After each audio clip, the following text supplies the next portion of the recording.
Aaron, thank you for being here with me. Thank you for being part of NFT NYC happening April 12th through the 14th. And I'm looking forward to this conversation. It's very admirable what you have set as your life work. And for the sake of the NFT community, can you please introduce yourself to me and give me a little background on Held Mind? Sure. Thank you so much. It's really good to be here. So, Aaron Marks, I'm one of the co-founders of Held Mind, and we're a Web3 and internet-based mental health and recovery platform.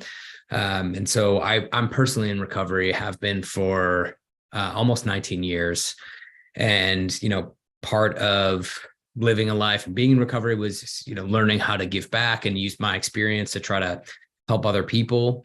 And so I actually work in the blockchain payment space and, connected with a number of other folks who are also involved in that space or adjacent to it.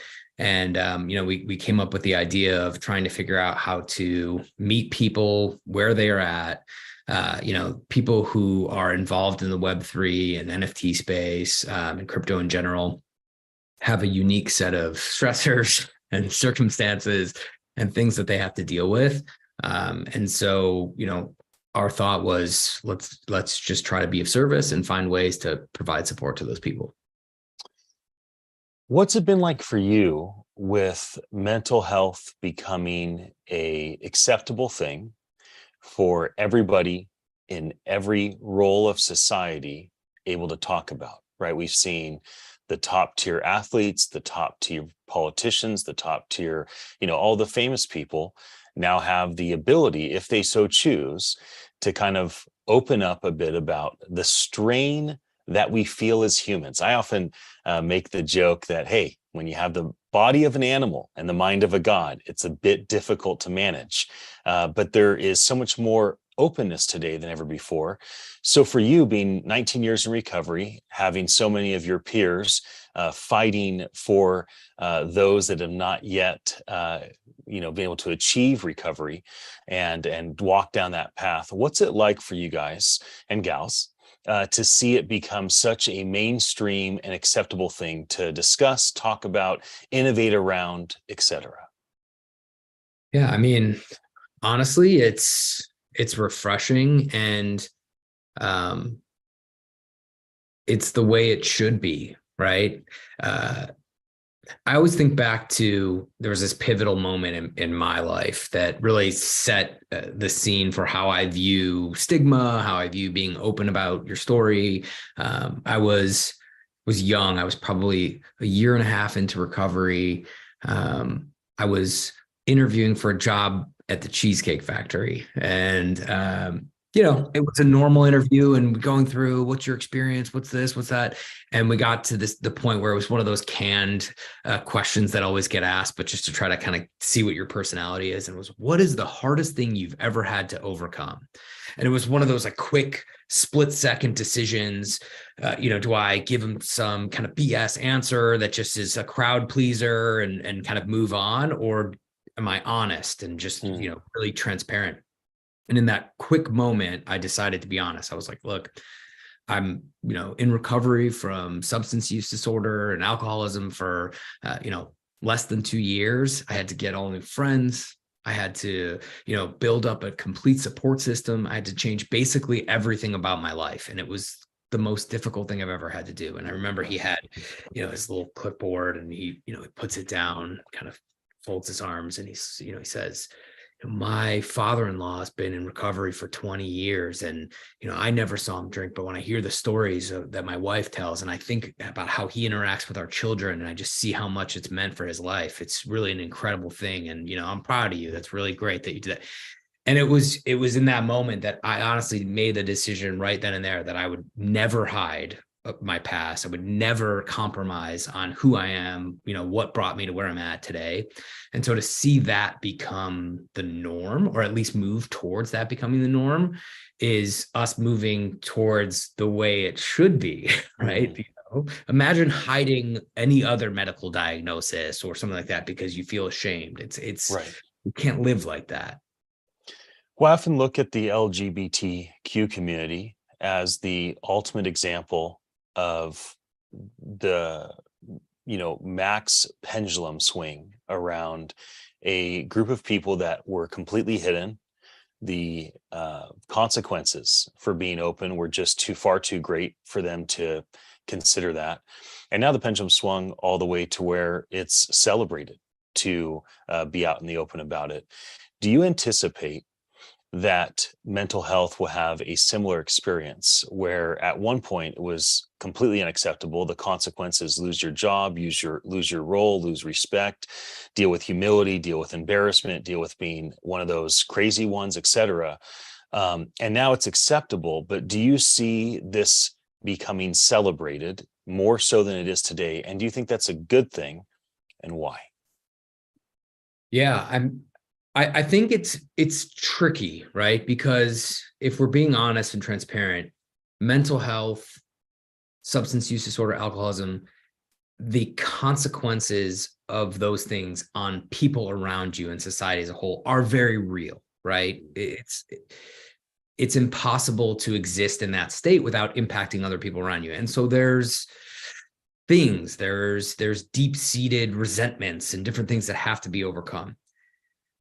I think where we could get and where we're getting to is a place where people don't blame and don't point and can be empathetic about what the causes of those things are, and move towards celebrating the fact that the person is working to overcome them, that the person is putting that effort forward, that they've gotten better, that they've rejoined society, they've done all these amazing things. And then it's like anything else, it's on a spectrum, right? Some parts of mental illness and some parts of our life lived experience make up who we are as people. Mm. And we should celebrate that, right? We should celebrate that this is why I'm different. And I understand it. And I've done the work to make it better and to make sure that it doesn't cause harm to other people, to make sure that it doesn't cause harm to myself. And we should really celebrate that and hold it up. And I do think that's possible. And I think you're starting to see it already. Okay, one more general question, then maybe we could talk a bit about held mind and what type of things are available in the Web3 environment. I've been involved with homelessness a lot more than mental health or addiction, although those are often tied. One of the things I've noticed with homelessness is the government response is get them in a place with a roof, and like that solves it. Let's just make them not homeless anymore. And then people often have these kind of non-empathetic, non-sympathetic, very black and white things around homelessness, like get sober, go get into one of the institutions that are supposed to get you, and it's not very thoughtful. I see something similar with mental health issues as well as addiction, and usually goes something like this: get sober, do exercise, take this pill, use these psychedelics, go to this religious institution. And, these all may be great things to do, but it may not get to the root of the problem. What I found the root of the problem with homelessness to be a lack of community is number one. Being disconnected from their friends, their family, and their hometown has led them to be destitute on the street oftentimes. And second is lack of passion or purpose, right? They have nothing that they're driving toward. So that's what I found to be true in the homeless situation. What have you found to be the root core issues around all things mental health and addiction? Yeah, I think part of it is understanding that it is both complex and nuanced, as well as there are systemic issues that lead to, right? And so where it gets complicated is that there's the kind of disease part of mental health and substance use disorder, right? That is very real, that has been studied. And then there's some of the things that you're talking about, which are sort of more of the like societal conditional parts of it, where it's abuse or trauma at a young age, or lack of community, or isolation, or all these things.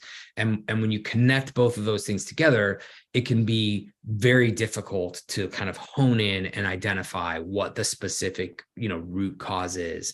And that's where it's hard, it's very difficult, and it takes a long time. But I think if we could set people up right with the tools that they need to start to kind of evaluate internally as an individual, like what that means, how much of what I'm dealing with is medical and requires me to seek professional help and potentially get on medicine and do these things, how much of it is, I connect spiritually, versus how much of it is I don't connect spiritually, but I do connect to my community and I need these things. And how do you foster an environment where people can explore those things in their time and get what they need to be successful? And it's not easy. Well, there's Held Mind, who you have helped co-found. There's going to, of course, be others and others that will spring up. Tell me a bit about what you've done. It's kind of, mental health services provided to Web3 community, and you have a unique way of doing that. So maybe you could tell us a bit about that before we wrap up, as of course, that's why we've asked you to come participate at NFT NYC and share with us. Yeah. I think one of the things that attracted all of the co-founders to NFTs in general was this concept of community. And so we spent a lot of time in Discord and Twitter Spaces and all these different things, just learning about what communities were doing and understanding. And so what that led for us to do was to say, okay, we're seeing the need. There's people reaching out to their communities and saying, help. Look, I'm struggling. This thing happened to me and I don't know how to cope with it. And they go into the void of social media, and maybe the wrong people at the wrong time are in the community and there's nowhere for them to go. And it made all of us uncomfortable, really. Out of that discomfort came this idea that we should work with various projects. We should work with various communities to make sure that there's a landing spot for those people when they come in, right? If I'm struggling and I go to my community that I feel passionate about and I say, look, I'm suicidal, or I've lost all hope, or whatever it is, or I'm thinking about using drugs, or whatever it is, that they could direct me to a place. So part of what Held Mind does is it connects through Discord or through Telegram or through various platforms to be able to feed messaging in.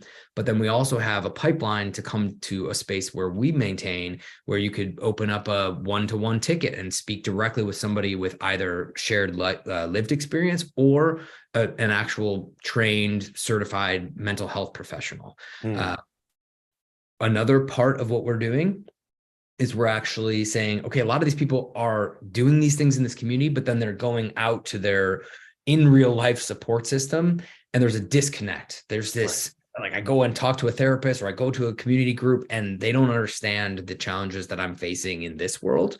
And so we have a training rolling out directed towards in real life therapists to help them understand the challenges that people in the NFT community, in the Web3 community, in the crypto community are kind of going through, and help bridge that gap so that there's an understanding and they don't have to make that up.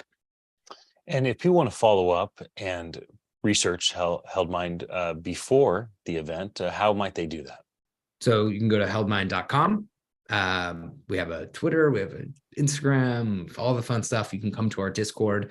If you are struggling, you can open up a ticket and talk to one of our professionals. Encourage you to do that, but definitely check out our website. It's a beautiful site and it has a lot of great information on it. And that's HELDMIND for those that may have heard me say the word wrong. Aaron, thank you for being here with us. Thank you for participating at NFT NYC, happening in a couple weeks, April 12th through the 14th. We love to see all the ways that people are using this technology and the ways of building communities to do great things for humanity. And certainly what you're doing is admirable. We appreciate it, and we're glad to be a part of it by just opening up space for the community to get to know you and the things that your team are working on. So Aaron, thank you for being here with me, and I'll see you in a couple weeks. Looking forward to it. Really appreciate your time. Absolutely. For all that are watching, thank you for your attention. We will see you at NFT NYC